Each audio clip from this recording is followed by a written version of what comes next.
All right, so we're going to go ahead and get started. I'm pleased to introduce Bonnie Crockett, the Director of the Small Business Lending Division here at Baltimore Community Lending. Bonnie, take it away. Sure. I'll take the screen now if you want to stop sharing. Okay. Well, welcome everyone. We're glad that you can make it with us today. I'm Bonnie Crockett. I'm the Director of Small Business Lending for Baltimore Community Lending. I will go ahead and share my screen. I'm looking at the attendees and I don't see Watchin on here at the moment. So if she joins us later, I'll introduce you to our President and CEO. Okay, can you all see my screen with the PowerPoint? Okay. So today we're talking about business planning. Pretty much for any loan that you apply for, or if you're looking for a grant or even for your own benefit, you need a business plan. And we're going to talk about the fundamentals of business planning. So, essentially, who needs a business plan? You do. Anybody that wants to be successful and thorough and focused needs a business plan. Your plan is your to-do list. It should be specific. It talks about what to do, when, who's going to do it, and the details. Bonnie, excuse me, I'm sorry. We can see it says Bonnie Crockett has started screen sharing, but we don't see a PowerPoint. So I'm not sure what the issue is.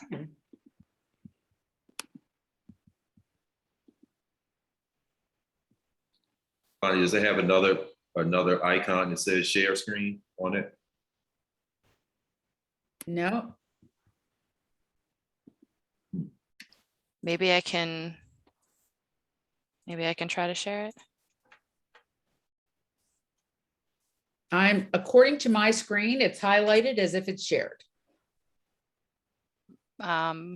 We can't see it. Why don't you can you stop screen sharing and I'll see if I can bring it up. That's weird. Yeah, it says that you're screen sharing, but we just can't see the PowerPoint. Yeah, it says mine is too. It says that I'm screen sharing and the PowerPoint was highlighted. All right, let me see if it'll work for me. We've been having technical difficulties on one thing or another since 9 o'clock this morning. Just so you know, if suddenly my image goes flying off through the room, you'll know it is not me. It is definitely technology is not working today. Yeah, but I think they've been having some issues all week, though, Bonnie. So it's probably it's up and down. Yeah, Zoom has been kind of acting crazy this week. So. Okay. I apologize, everyone. It's coming up for me now. PowerPoint's coming up, so I'm just gonna. There we go. Okay, I'm gonna share.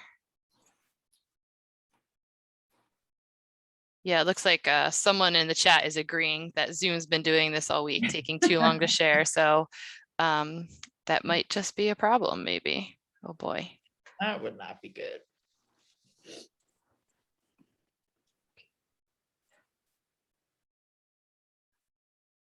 All right. Can you see the PowerPoint? There we go. Okay. Now I'll put it in present mode. Okay. Just give me 1 second.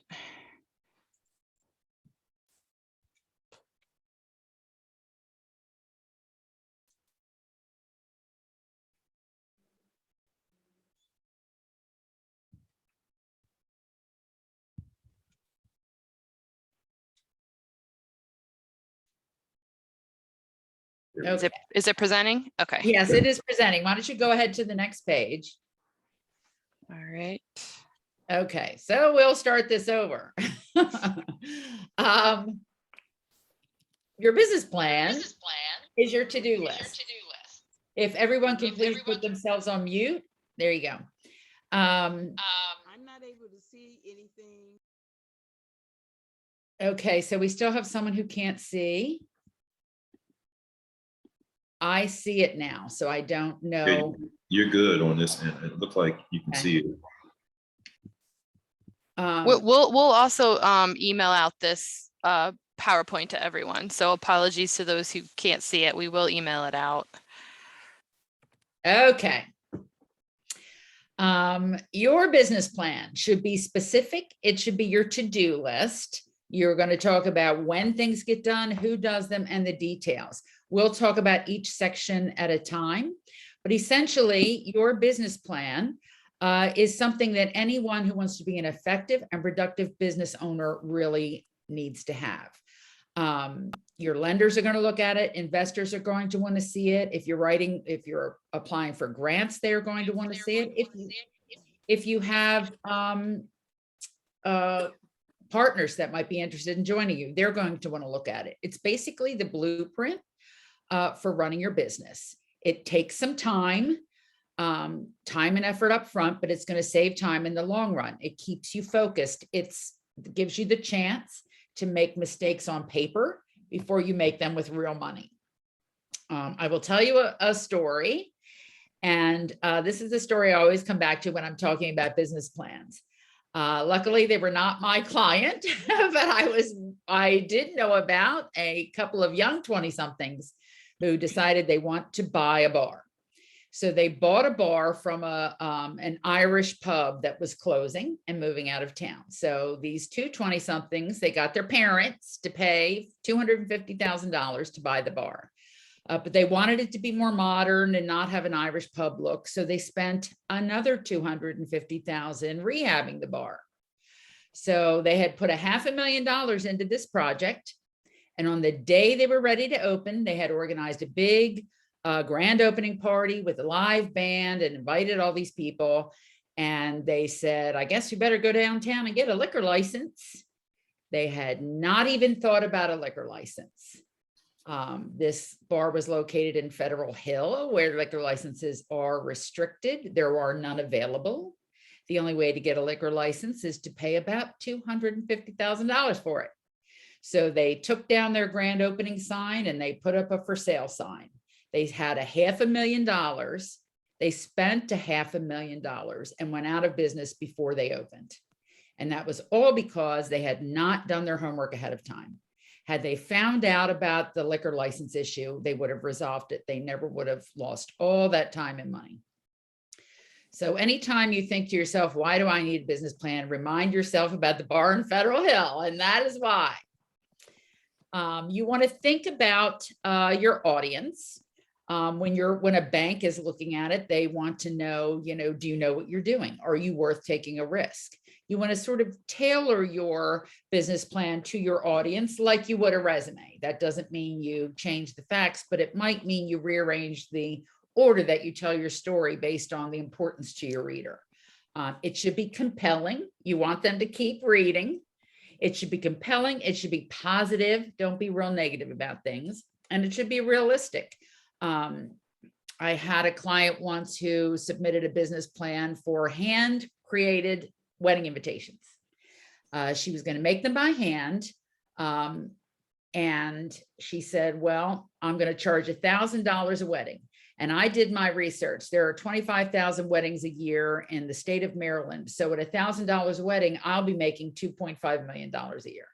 She automatically assumed she would get every wedding in the state of Maryland and charge $1,000 for her handmade plans. Of course, even had she gotten all those clients, there are not enough hours in the day to do handmade wedding invitations for that many weddings.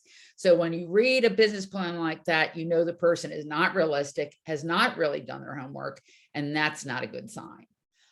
If your mission statement includes phrases like rule the world, you're probably overreaching.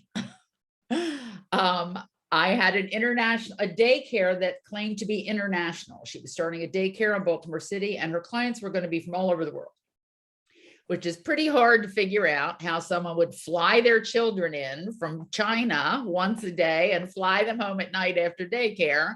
How in the world she was going to have an international daycare. So keep it realistic. Being positive is one thing. Being off the charts is something else altogether. Your business plan should be very thorough. You want it to cover everything and at the same time be short and succinct. So that is always the biggest challenge. And don't bring up subjects you're not ready to talk about.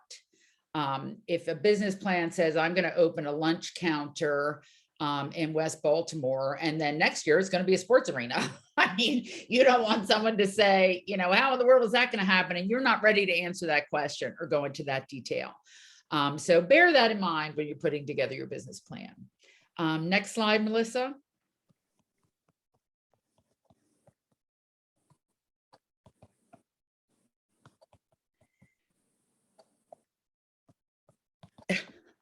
Okay, so this is your basic business plan outline. It's kind of your table of contents. You start with an executive summary, then you write your business and product description, industry analysis and target market analysis. You're going to discuss your competition and your competitive edge. You're going to outline your marketing strategy, your operating plan, and your financial plan. And certain financial statements and projections will also be attached. Next slide.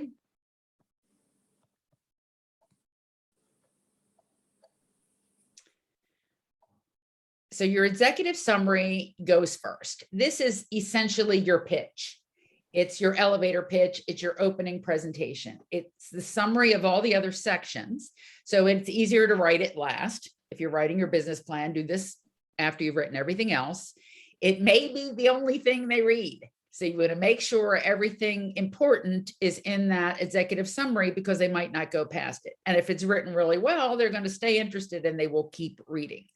It should briefly describe your business, the product or service you sell, the market you'll be serving it in. It should mention your legal structure, if you're a sole proprietor, an LLC, or a corporation. It should briefly describe the history of your business. If it's new, how did you come up with this idea? You should describe your experience in the business or in the industry. Describe the reason your business will succeed, which is basically your value proposition. And then you want to discuss funding, anticipated sales, how much money you've already put into it, discuss your funding and loan needs, et cetera, and a description of, how you're going to use the funds. For example, if your opening paragraph is Bonnie's Baked Goods doing business as Bonnie's Bakery, started in 2014 by Bonnie Crockett. It's a LLC, started in 2014 to bring healthy, gluten-free pastries to healthy neighbors in Hampton. So I'm just making that up. But that is kind of summarizes in one sentence the name of the company, the name of the owner, the year it was started, the type of company that it is, what it sells, and who it's selling to. And if you can put all that right up front, your lender will love you. Your product, service, and business description is basically what you're selling. You want to discuss what you're selling in detail because you want to give us a clue that there's a market for this. Why your product, what are the features and benefits, what is going to set you apart and make you successful. Picture a high energy infomercial when you're thinking about your product and service description. If you've never seen the Scrub Daddy version of Shark Tank, check it out on YouTube. He gives the most amazing high energy infomercial I've seen, and it made me buy a Scrub Daddy. I haven't used it yet, but I bought it because I got all excited when he put the spoon through the mouth. You're just going to love that. But both your executive summary and your value proposition, your whole plan should be essentially informed by your value proposition. It should start at the beginning and go all the way through your plan. It's basically why are customers going to buy your product and service? What is it that you think is going to make you successful? You want to keep it in mind through every step of your business planning and design. You want to focus your offer and do that well. Either focus on a large target market or a small market that's willing to pay. You want to align your value proposition with how you know your customers measure success. For example, if you sell, look at IKEA versus the high-end furniture store. They're definitely targeting two different markets. IKEA customer value stylish looks at low prices, whereas a high-end furniture store values a piece of furniture that may turn into an antique or a family heirloom. So you've got customers who value different things. Understand where your value proposition is, what your value is, and target that market that's looking for that. And you want to be able to differentiate from your competition in at least, one meaningful way. You can frame your value proposition in terms of What does your customer need to accomplish? Are you doing a customer job for them? Are there practical things to consider, emotions or social needs at play? What are your customers' pains? You know, what are you solving for them with this business? Is it time, money, effort? What are their frustrations? How are current services and products underperforming? For example, food services now, these food delivery, meal delivery services that you can order your own ingredients and your instructions for a recipe and make it yourself. They're selling groceries. They're selling the same thing the grocery stores are selling, but they've packaged it in a different way to make it convenient and fun for their clients. So that is their value proposition. Their value isn't just that they sell wholesome food or they sell good food, but they deliver it in a way that makes it a fun, convenient, easy experience to fix yourself gourmet meals every night. What are customers gaining? We've learned during the pandemic that people will order just about anything online and have it delivered. And once we go back to everything in person again, there's going to be a lot of things that people will continue to want to have delivered and not have to go to the store for. What makes their lives easier? You know, do they care about status? How do they measure success? Are you offering a new idea? Like doggy daycare was a new idea. 20 years ago, you never heard of doggy daycare, and now they're very popular. Paint nights were a new idea for people to get out there and use their artistic skills and make money doing that. Technology obviously is always a new idea. A new delivery system like Blue Apron or Purple Carrot or Bark Box that brings your dog toys once a month. Is it better design? Sharper Image has designed its whole value proposition is better design, new technology. Are you selling a brand name? Which doesn't just have to be Nike or Coke or Pepsi Cola.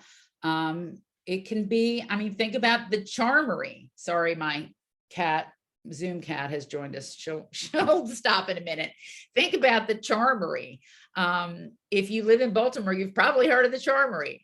It is an ice cream shop. It started in Hamden. It now has 5 locations that sells very Baltimore-centric gourmet ice cream. They do a remarkable job of marketing, and most people know the name the Charmery now. They've been in national papers. They had a 15-minute segment during the Olympics, and they've been in business for 5 years, just 5 years, and they already have a brand.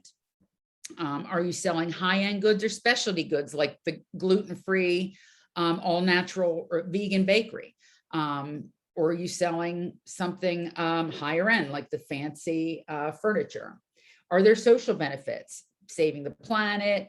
The one paint night I did was because the money was donated to Barks for their animal fund, and everybody painted their pet. That's the one thing that got me to join.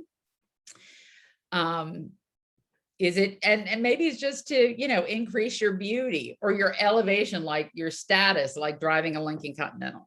I mean, or are you offering price discounts or lease instead of buy, which is, you know, what happened when a lot of programs or products that were very expensive, like Photoshop or giant copier machines, they reached a limit quickly to who could afford to pay for their product. So they, instead of changing their product, they changed their pricing and sales structure. And now you lease them instead of buy them, and a lot more people can afford them. So that's another way to offer a value proposition. And then there's accessibility. Amazon has just, you know, really taken off with, obviously, with that kind of value proposition. They have them all. Next slide, Melissa. So after your executive summary and your product and service description, you're going to talk about your marketing plan. Your market analysis first is describing your industry. What is happening in your industry? Is it growing? Is it stable? Is it declining? Is it a new industry that's been around for a while? What do you think the future holds for this industry? Things do change. I mean, there was a time where funeral homes were a sure thing, but now you can have your remains, you can have your ashes pressed into a record, you can have your teeth made into jewelry. I'm thinking about having my ashes. I don't know about what the recording is on the record, but if I could like haunt my son for the rest of his life, that might be worth doing. Certainly more fun than just being buried in the cemetery. Anyway, things changed. There used to be milkmen. There used to be Blockbusters and Tower Records and Polaroids and photo mats in parking lots. There used to be payphones everywhere. Print shops are suffering a little bit because of all the home printers. And a lot of things change, but that doesn't mean your business can't succeed. It means you need to address this issue and explain how your business will succeed. For example, I had a client who designed very artistic greeting cards, and they were almost designed to be framed, you know, once you sent them as a greeting card because they were that nice. So in her industry analysis, she's looking at Hallmark, for example, and seeing that Hallmark sales have been steadily going down, declining for years, and the internet has had a lot to do with it.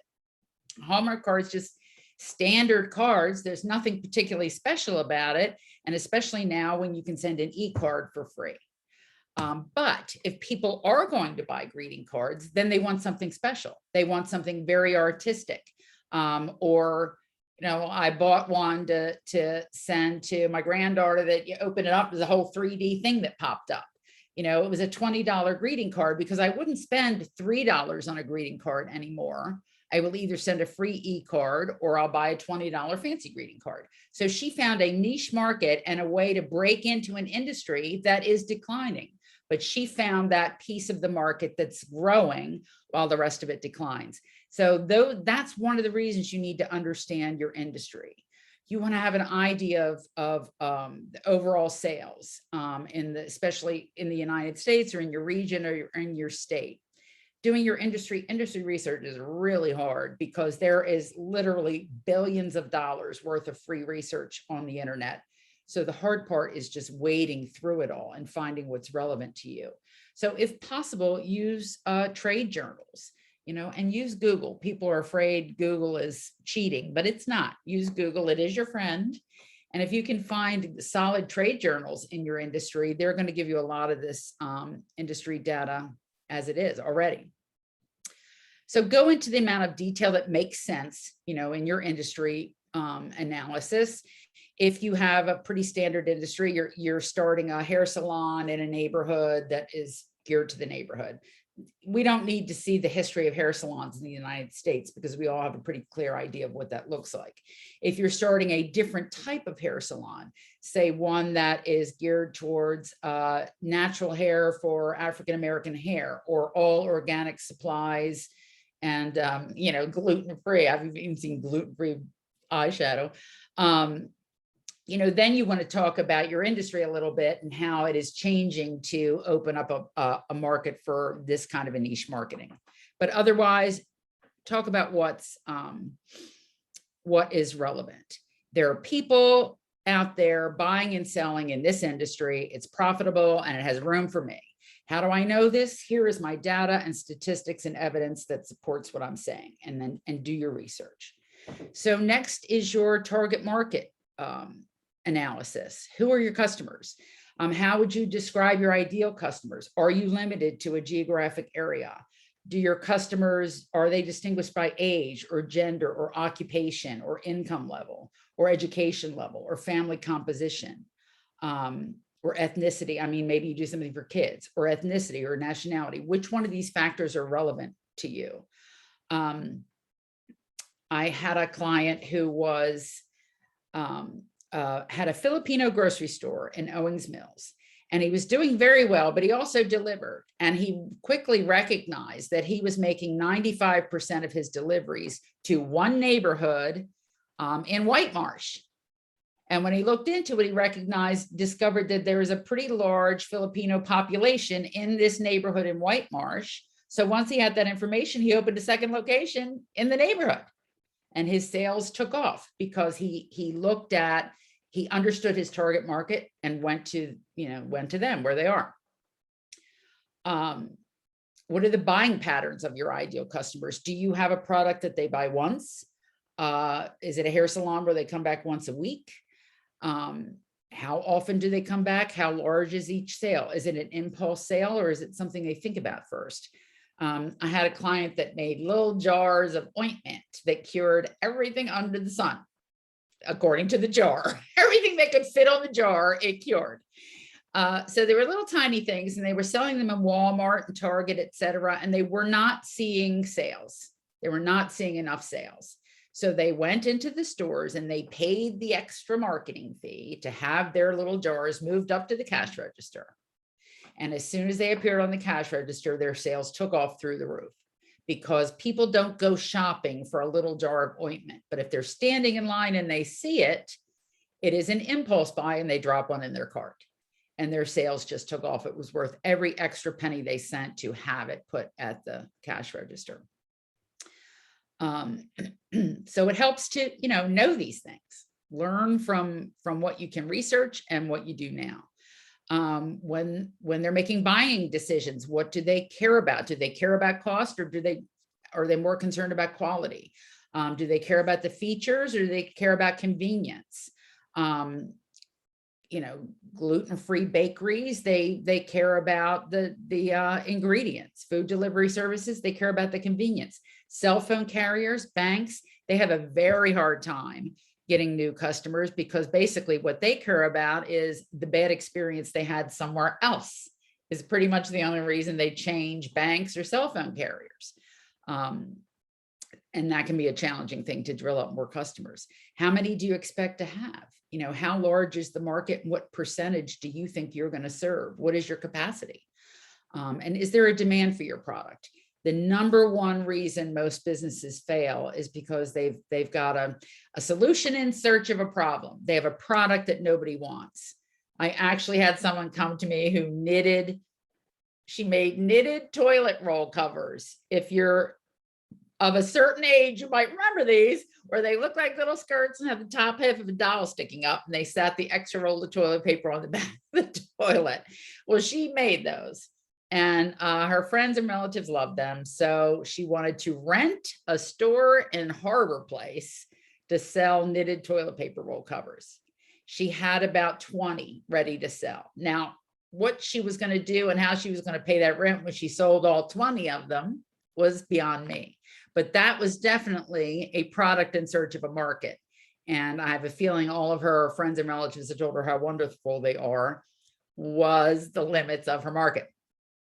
And then you want to do your competitive analysis. I know I'm only on the first section and I'm going to speed this up a little bit. You do have competition. As soon as someone says to me, I don't have any competition, I know they haven't really been thinking about this. Who are your closest competitors? Your competition are people that sell something to your target market. What products and services do they provide? What are they charging? Look into that. What are they charging? What are their strengths and weaknesses? How many customers do they have? It will help you to a great extent in predicting what you're going to do when you see what your customers have. And then what is your advantage? When I did meet with a gluten-free health vegan bakery, she said, I don't have any competition. There are no other gluten-free vegan bakeries within 10 miles. Well, that was true, but there was a Safeway and a Giant within a half a mile. So she did have competition. They weren't gluten-free bakeries, but they sold gluten-free baked goods, and the customers, who are the same customers that would come to her, were already there in the grocery store. They had the convenience of buying them in the grocery store. So she needed to have an offer that was going to encourage them to make a second stop on their way home and buy from her bakery. So everybody's got competition. So then once you have done your research and you understand your industry and your target market and your competition, then you're going to decide, now what do I do with this information? And that's when you develop your marketing strategy and your pricing and sales policy. So your pricing and sales policy, your pricing and sales policy is more or less your philosophy. I'm going to be the discount store. I'm going to be the high-end store. But again, it needs to be realistic. You can't be, I'm going to have the cheapest rates in town and pay and the most qualified teachers. Well, if you're going to have the most qualified teachers, you can't have the cheapest rates in town because you've got to be able to pay your teachers. You know, what is your break even point? How many services or products do you have to sell to reach that point? You know, what is your strategy in pricing? And a lot of products in certain industries expect certain things. I mean, there's a lot of industries where people expect to pay a deposit and then pay the full amount, you know, when they get the final work, especially a lot of custom work. There are industries where people expect to finance their products, like large appliances or cars. You know, people finance their cars. They rarely pay with cash. Determine, you know, sort of what your customer expects. A lot of these food service businesses include first month free, you know, so you can test the product. So take a look at what your competition does and decide how you're going to price your product or service. If you're going to be higher, what do you offer that they don't, that makes it worth it? And if you're going to price at a lower price, can you sustain yourself? Are you able to sustain your business at that price? Obviously, in order to do this, you need to have an idea of what your costs are, the cost to make the product and make the service, and what your overhead is to make sure that you can sustain your business. And then you look at the rest of your marketing strategy. Your location, especially if you have a physical location, if you're a retail store or a restaurant, your location is critical. And sometimes, you know, your location can be the key to your success, no matter what your business looks like. Last gas station for 300 miles is typically all it takes for that gas station to be successful, but that's not really true with restaurants. You want to look at your branding and your business image. Branding and positioning. Positioning is kind of how you position yourself in the market. If you look at car companies, for example, Subaru's advertising is all about giving the keys to the teenager who's going to drive off the car, and they're either they look like a 3-year-old behind the wheel, or else they get in an accident and they call all teary, but Subaru saved them. So all of Subaru's commercials are geared towards that demographic. They all involve parents with teenagers, very specific demographic. Meanwhile, there's Lincoln Continental with Matthew McConaughey in a tux, you know, driving through New York City at night. Clearly a very different audience than the people that are handing the keys to their teenagers. That is positioning, sort of where you put yourself in the market and how you sort of fill that promise. Branding and business image, also a lot of it has to do with customer service and how well you handle people. And then ultimately there's advertising and PR. Advertising being paid and PR being the kind of things that you can do that you're not necessarily paying for advertising, but it's like sending press releases and getting articles in the paper. In fact, PR can be your most powerful tool out there, because someone reads an article about you in Baltimore Magazine. It not only has a long lifespan, it will be around forever. When you search that company name, that magazine article will always come up. Your ads won't. But it's also, you know, it has a little more credibility because it's a third person that thinks you're important enough or good enough to tell a story about. So position yourself to advertise, but also get your press releases out there and get whatever free PR or press that you can get, because that is going to be the most valuable to you. And measure all of your marketing and your PR. You want to make sure that, hold your expenses accountable. You want to make sure that you're reaching the right people. It might not make sense for you to spend $1,000 on a tiny little ad in the Baltimore Sun that goes to everybody in the state if your target market is a single neighborhood or a small area of Baltimore City. Instead, go to your neighborhood association. Put an ad in the neighborhood association newsletter. Everybody in your target market is going to read that and see it. And you're not spending $1,000 so people who are outside of your market can see it. So keep all these things in mind when you're making your decisions. Okay, next slide. So following your marketing section is your operational plan. And this is the details. This is the measure twice, cut once part of your business plan. This is where you would list your licenses and insurance and certifications and regulations, and you would find out that you need a liquor license in a neighborhood that doesn't have any available, if you had written this first.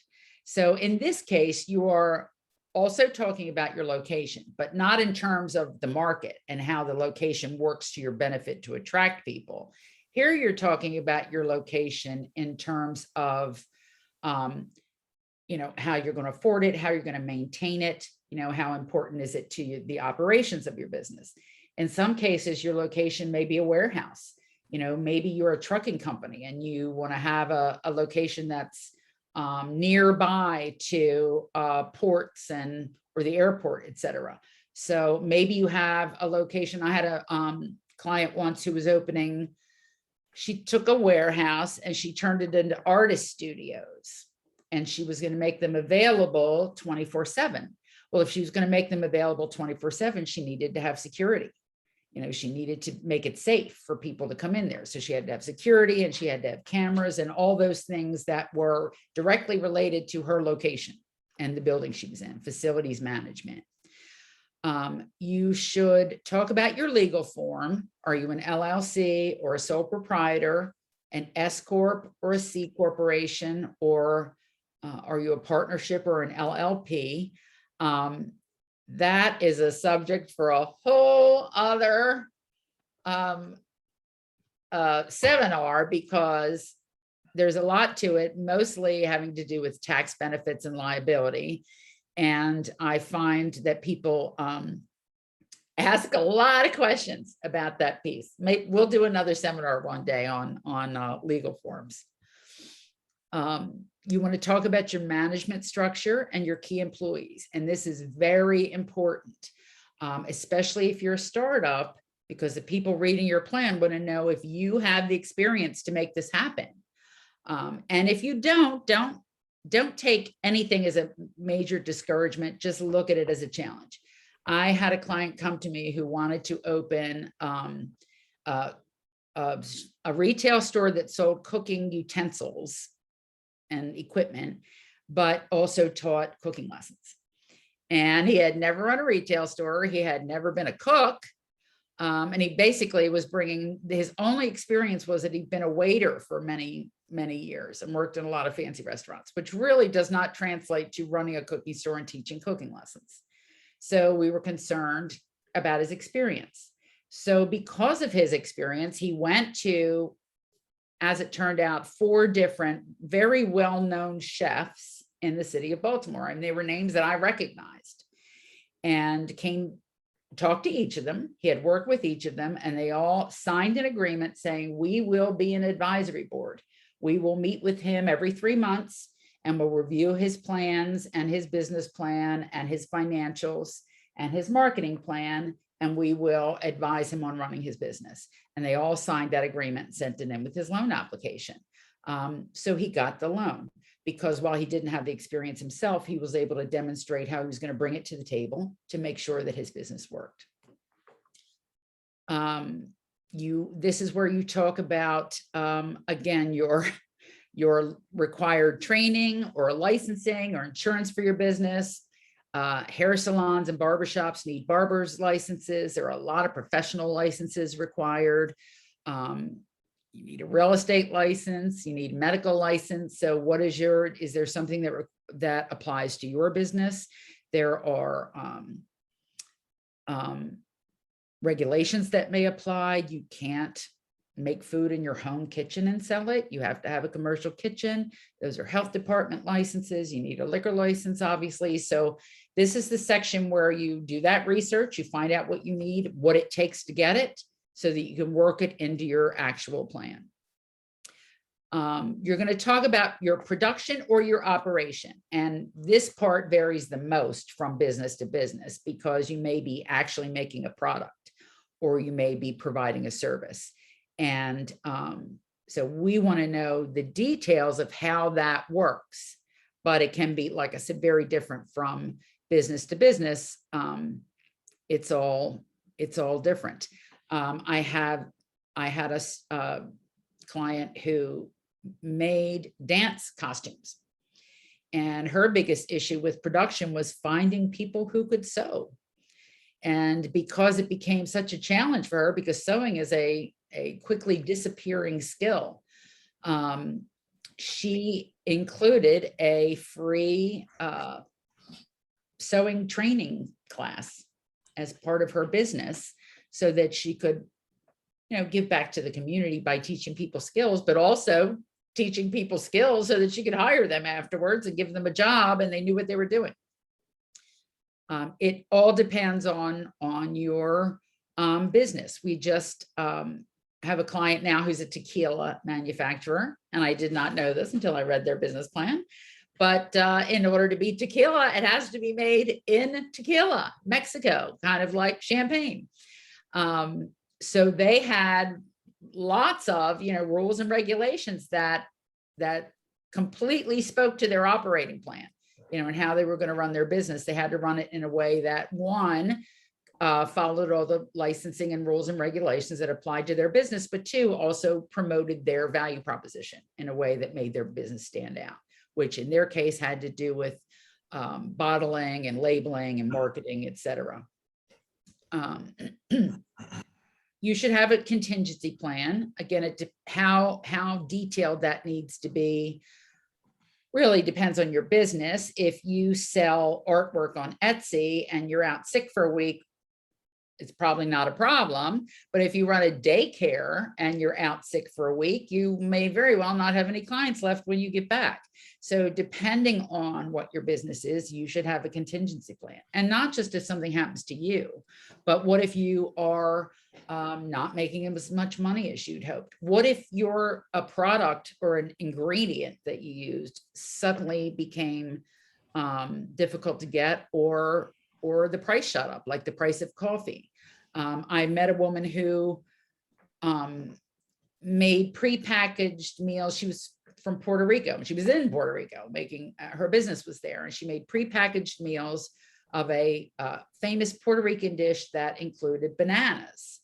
And when Hurricane Maria came around, it wiped out the banana crop in Puerto Rico. She had to find bananas to import from another country because of the crop that was destroyed there. So that's the kind of contingency plan you need to think about.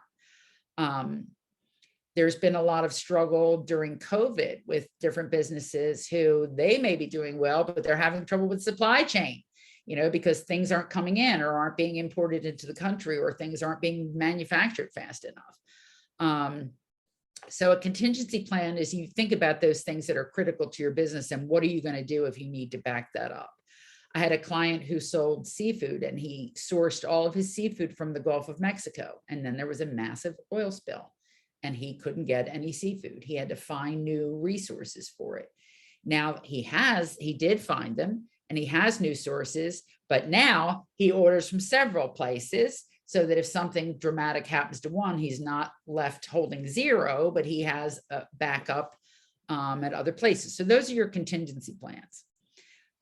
In your operating plan, you're listing the key activities that you have to do every day, the resources you need to do them, like personnel, equipment, et cetera, and then the partnerships that make it happen.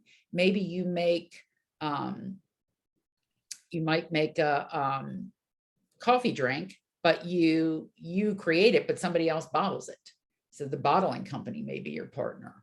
The packaging company may be your partner. There are different key partnerships in some businesses and if that's the case, they should be listed in your operations plan as well. Melissa, next slide.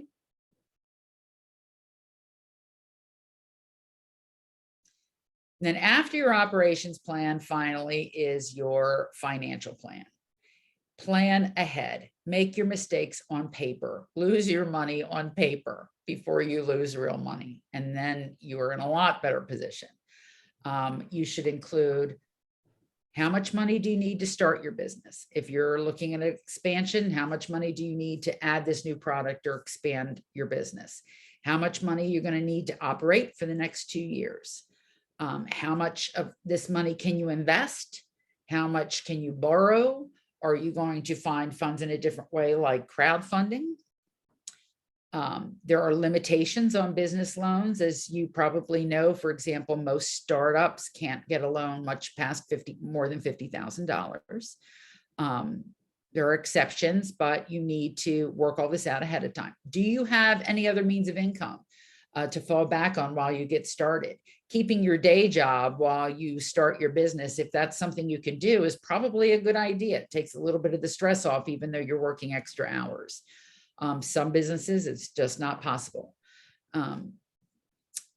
If your plan is being submitted to a bank for a loan, then you want to include the details about the financial ask as well. How much money you're asking for, how you are going to spend it, and how it will help you succeed. Most lenders don't want to give you money that's just going to fill a hole and then you're right back where you started. They want to see that the loan that they made to you or the investment that they gave to you is going to help you grow and succeed and do better, not just get you out of a hole that you're going to dig again as soon as you're finished. So include that in your description of your financial plan, how this new funding is going to help you succeed. Next slide, Melissa.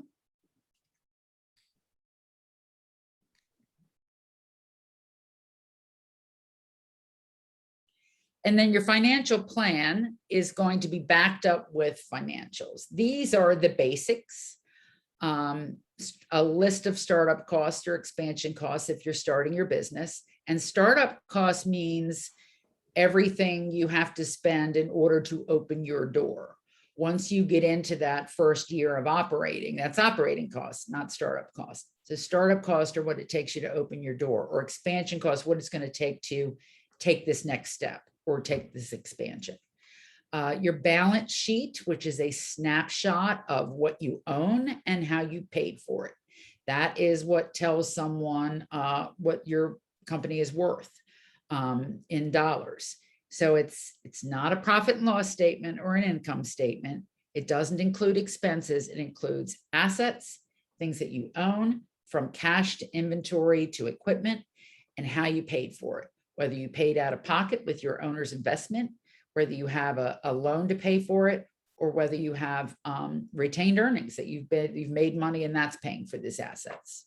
And then finally, or actually not finally, profit and loss statement, also called an income statement. That one is the one that everyone's kind of makes sense to everybody, because it's a list of expenses, a list of income and a list of expenses, and you just do the math to see whether you've made a profit or a loss.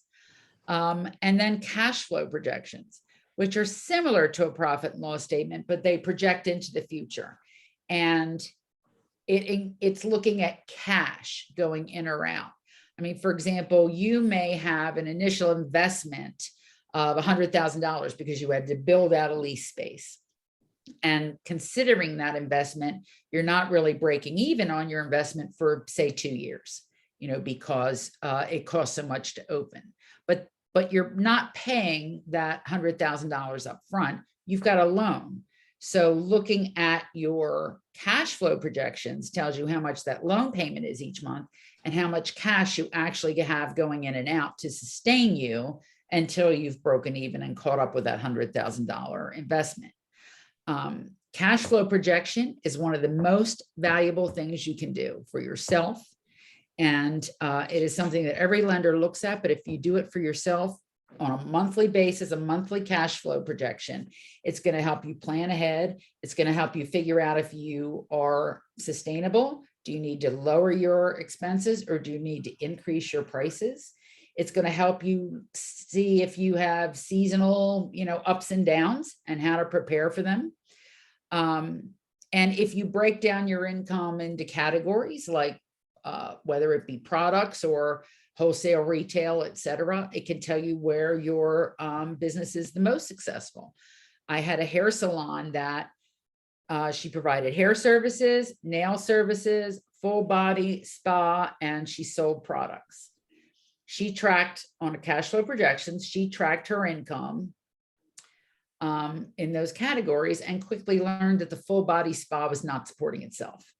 And that over time, it was costing her more consistently than she was making. So she just eventually eliminated that and focused on the other aspects that she was making some good money on. And she is, continues to thrive and do good business because she is keeping track of it. Next slide, Melissa.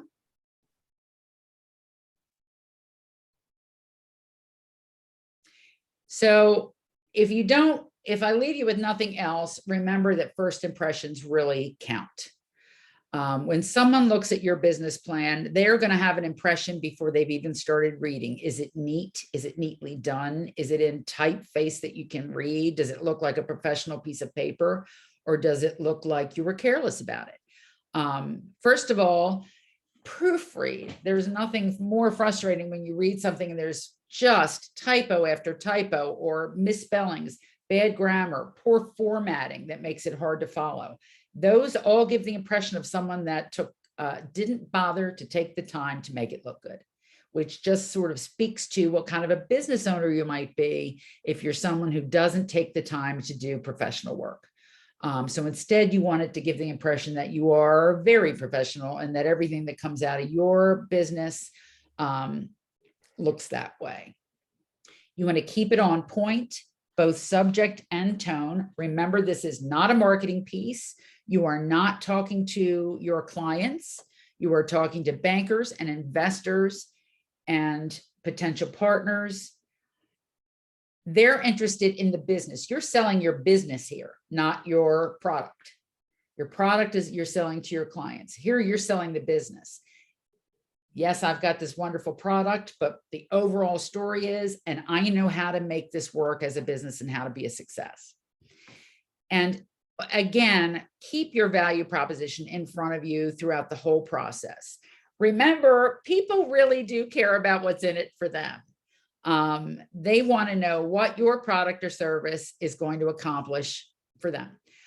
Your customers, your investors, your lenders, your suppliers, your employees, everybody you're talking to, their first concern is how it affects them. And just keep that in mind. And always put your value proposition up front of how that's going to benefit the person who's reading or listening. It should inform every section of your plan. Does anyone have any questions? I'll take Q&A now, and then I'm going to leave you with a quick commercial. I was going to go into more detail about our products, but I think that I've talked for almost an hour now, and that's probably all you need to hear from me. I am happy to answer your questions. If anyone has any in the chat or would like to just unmic yourself and ask them, I'm happy to answer. Yep. So like Bonnie said, you can go ahead and feel free. If you want to raise your hand, we can raise your hand, or you can just take yourself off mute or put your question in the chat and I can read it for Bonnie. Bonnie, I just want to say you were amazing. You really did really well. I know I was in and out. I was dealing with something, but I had a question and I should have wrote it down, but I was listening. And then I forgot it, but I'm going to get back to you. Give me 2 minutes. Okay. Thank you. All righty. Any other questions? Any questions that anyone remembers? I have a question. Okay. What's an appropriate length for a business plan? Like, does it depend on the business itself, or is there like a maximum? Yeah, yes and no. It definitely depends on the business itself and how complicated it is, how much detail you need to put in there. But I would say we look for a business plan between 10 and 20 pages long. That I think is pretty standard. I've had business that have multiple product lines. So it may be 20, 25 pages because they're doing a page on each product line. I had one fellow turn in a business plan and it was 150 pages long. And I have to tell you, that sat on my desk for a long time because I always look for something else to do besides read that business plan. It was just overwhelming to think it was 150 pages. But as it turned out, it was a, and had I known this, it was a dollar store. And in the middle, in his products and services section, he listed every single thing he sold and what he sold it for. So out of that 150 pages, about 80 of it was a list of his products. And that turned out to be all there was to it. And I will also add, you can put attachments on there. You know, if you want someone to see every product you sell and you sell 80 pages of products, just send it in as an attachment, not part of the plan, but an exhibit to the plan. So then if someone's interested in reading all that, they can, but they won't be overwhelmed by the whole thing when they pick it up. And anything else you feel that is relevant to attach to your plan. It could be organization chart or letters of support or photos of your product, anything like that that you think is going to help tell your story. And again, remember, this isn't a marketing piece. This is about your business, not your product. So if it's going to help tell your story, you can attach that too. But I would try to keep it under 20 pages. And I'd say 10 to 20 is about average. Bonnie, we have a couple more questions here. We have Miss M. Stevenson says, if you are starting up, how in depth or how many years of cash flow projections need to be? How many years? You want to do at least 2. You could do 3, would not be a bad idea, but once you get into 3, you're guessing a little more because that's pretty far out and you don't know about your growth. So you want to do at least 2 years of cash flow projections. I always tell everyone, start with the expenses because they're pretty easy to estimate. You know, even if you're going to rent a place and you haven't found one yet, you can, if you have an idea of the neighborhood, go on Zillow and look at what the average rental is in the neighborhood so that you have an idea of what rent's going to be. You own a phone now, you have an idea what your phone services is going to be. You know what you're going to pay someone. You can look it up online and see how much, percentage to add for taxes for employees.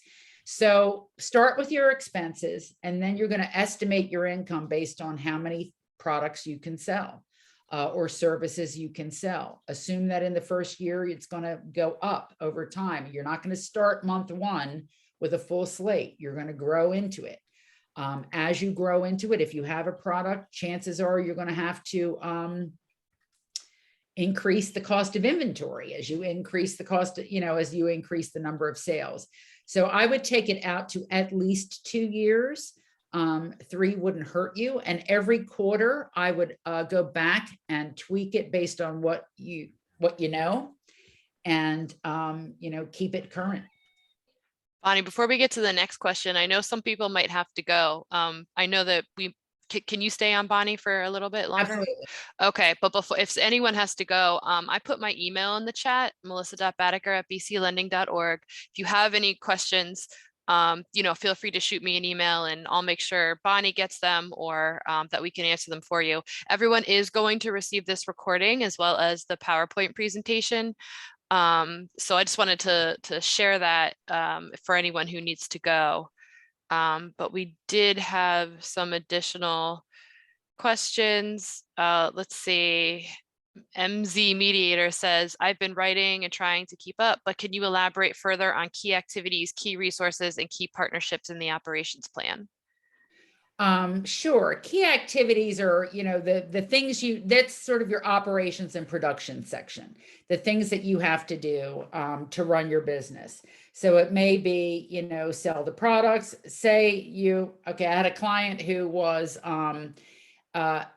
an ice cream company, a homemade ice cream company. They had a farm, and they had a farm in the family for over 100 years. So people aren't drinking milk like they used to. So they needed to do something to sort of improve their income. So they set up a new company that was to create gourmet, organic, homemade ice cream. Their key activity was making the ice cream. Secondary, they sold it to restaurants and grocery stores and by the pint. And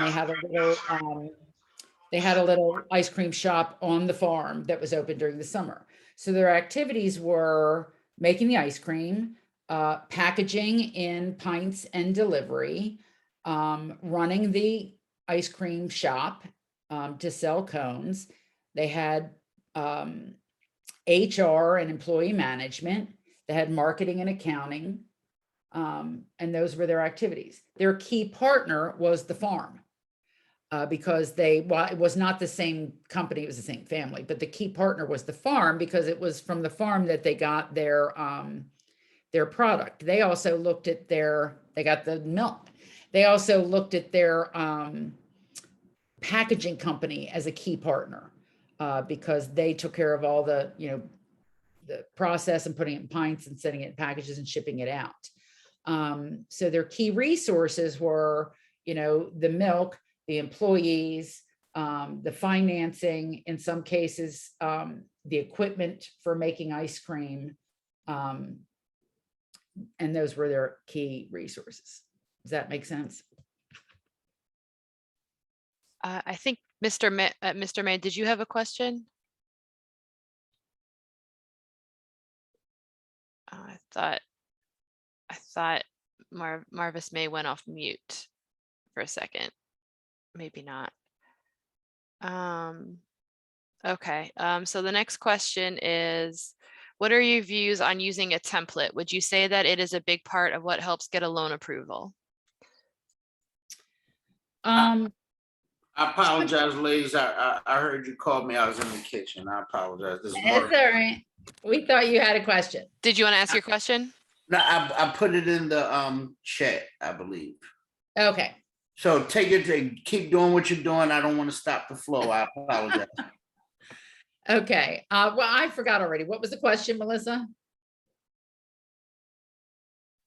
Views on using a template. Oh, okay. A template is fine as a place to start. You can use this as a template, as a place to start, or the SBA templates online, etc. Just make sure that you make it your own before you use it. When you read a template that includes question and answers, I've seen people use the SBA guidelines as a template, and they almost treat it like a Q&A, like they let the SBA ask the question and they fill in an answer. It looks more professional if you write it as if you are the author of this plan. So you can use a template, but turn it into something that is your own. It looks more professional rather than like a homework assignment. And, you look at a couple different templates so that you don't leave anything out. A lot of business plans also talk about SWOT analysis, and I am not a fan. So I'm just going to put that out there because I didn't bring up SWOT analysis, and it is in the SBA plan. It's strengths, weaknesses, opportunities, and threats.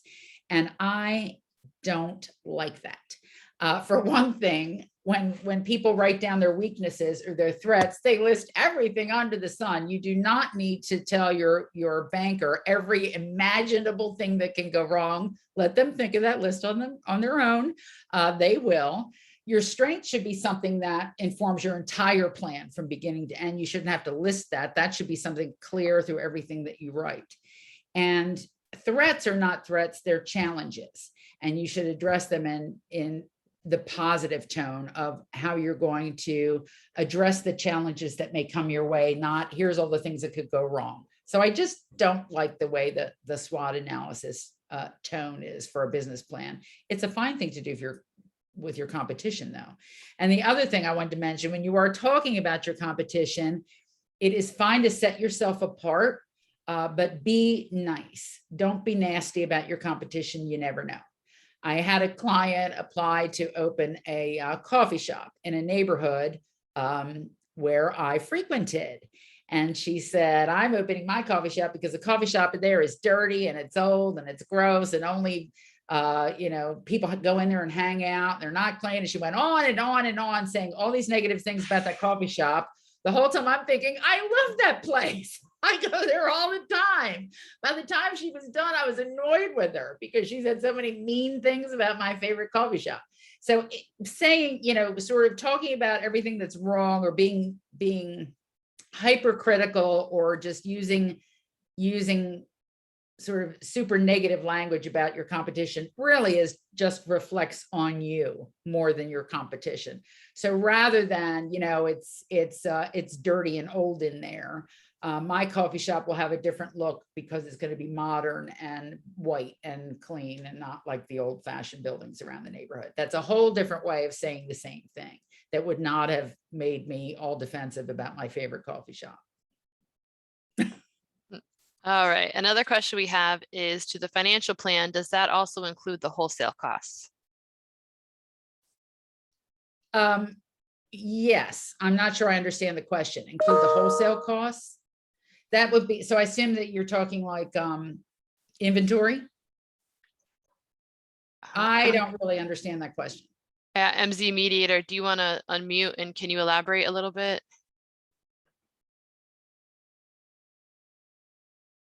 Or Okay, I'm sorry. I'm steadily typing. That's more all right. questions. I apologize.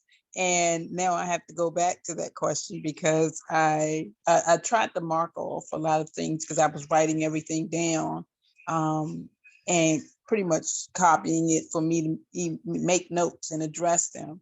So, and I do apologize. What was Oh, no that problem. question that you the, that the I was question, asked? the wholesale costs? Oh, okay, because okay, now I've been working on the startup plan Yeah. for forever. Well, it seems like forever. Okay. And there's some things, there's some products that I've researched that I can get wholesale for at wholesale cost.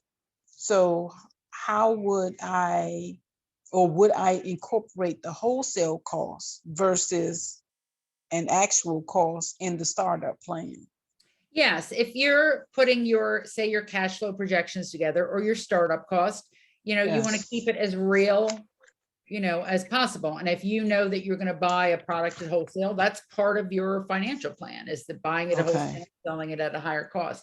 So Yes. yes, definitely put it in there. It's not about value, it's about actual costs. Okay, good. Okay. Thank you. Because your whole purpose is to figure out if you can sustain yourself. Okay. And sustain your business. Okay. Market research, I saw a couple of questions about that go through. It is a huge challenge. There are companies out there that you can pay to do it for you, and they're out there because doing it is so difficult.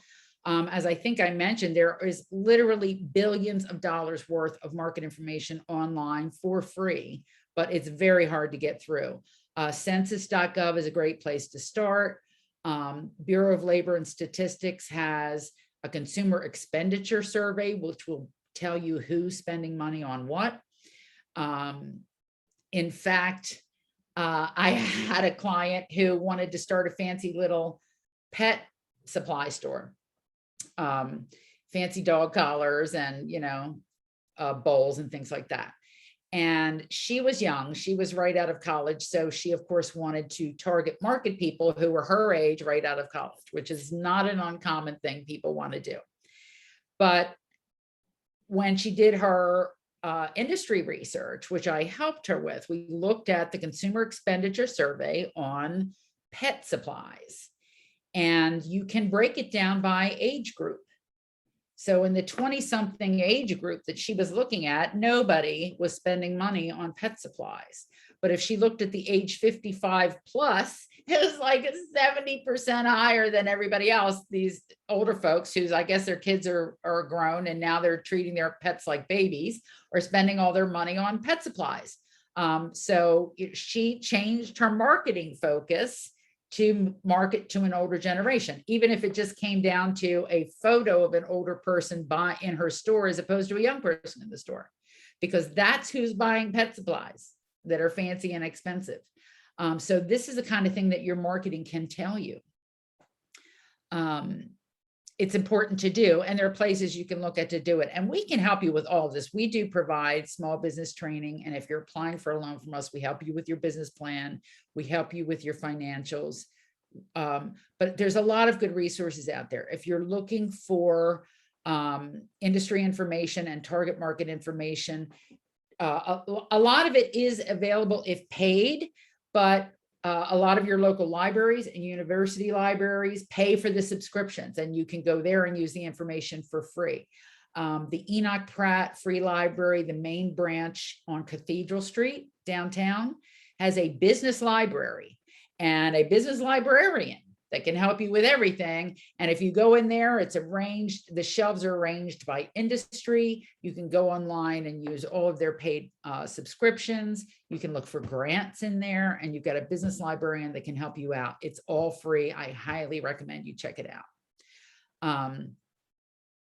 So anyway, that's my advice with the with target market research. All right. And then another question that we have is, if you haven't yet started the business, how do you speak to management structure if you haven't actually hired yet? Well, first of all, if you haven't hired yet, you're going to talk about you and your background and your skills and what you bring to the table. And then you're going to talk about, if you haven't hired yet, you know you will, you want to list the jobs you plan to fill and the qualifications, sort of the job responsibilities and qualifications for those jobs. Obviously, if you don't need it for every job, if you were starting a restaurant, you wouldn't need to necessarily list all the details and qualifications of wait staff, but you might say, I would hire 10 or 5 daytime and 5 nighttime wait staff. You would talk about what you're looking for in a chef, you know, and the other the key positions. We want to know how many employees you plan to have, what jobs they're going to have, what skills you're looking for, especially if you have a business that requires special skills. I also expect to see in a business plan, most startups don't have an HR department. They don't have an accounting department. And they don't have a legal department, which makes sense. It wouldn't, obviously, you're not going to spend the money on those kind of things. So what we should see in your business plan is, I'm working with this accounting firm to, you know, meeting with them twice a year to do my taxes. I'm working with this law office to pull together my documentation, etc. So sometimes key personnel can also be key partnerships if you are outsourcing certain work that you won't do yourself. At least that gives the person reading it the comfort of knowing someone who knows what they're doing is going to be doing your books, for example. Any other questions? And then we should probably get going because it's, yeah, we probably should. Maybe we can do one more, and then anyone else who didn't, whose questions were not answered, I'm going to save the chat and I can pass them along to Bonnie, and we'll get them answered. So is it okay to highlight the intended positions versus actual resumes of people in place? Yeah, we just answered that one pretty much though. Oh, okay. How about if you start a new business, what are the requirements for a finance sheet when it comes to income in reference to having no initial income that you're generating? Well, your banker or lender or whatever who's looking at this, they know you're not going to have income at first. You know, they don't necessarily expect to see the income at first, but they want to see that you are able to cover your expenses during that time, whether it be with loan funds or your own money that goes in there. In cash flow projections, you can say owner's investment, BCL loan, you know, it doesn't, because it's about cash, not revenue. So if you're starting out with a loan or you're starting out with your own investment, you can put that in there as cash, and it will show us that you're going to cover your expenses until you start making income, if that makes sense. All righty. Just to address some things in the chat also. Thank you very much, Ruth, for putting some of those links in the chat to the census, as well as to the library, Maryland library part that talks about businesses. We did a training on how to do market research before, so I can send out the link to that recording in the email, in this follow-up email. And if you would like it specifically, go ahead and email me.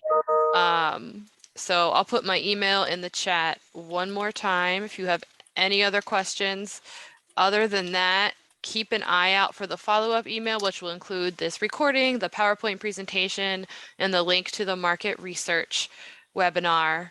And you can, you know, send me an email with any other questions, and I can make sure that they get to Bonnie. And if we have 30 seconds left, Melissa, if you want to advance to the next slide, you may have to enable that and the content.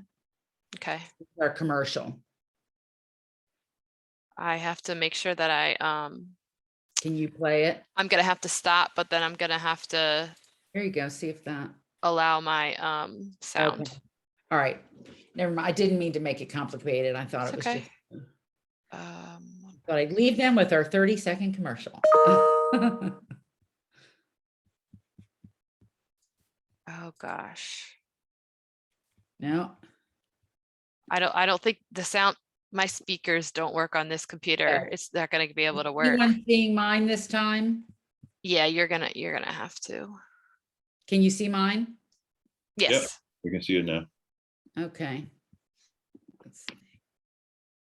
The mission at Life Prep Early Learning Center is to basically provide a physically and emotionally sound and safe environment for our children to thrive in. BCL was very instrumental in allowing even the doors of Life Prep to open during COVID. I started my company in 2017, shortly after my release from prison. Baltimore Community Lending allowed me the opportunity to operate and have capital.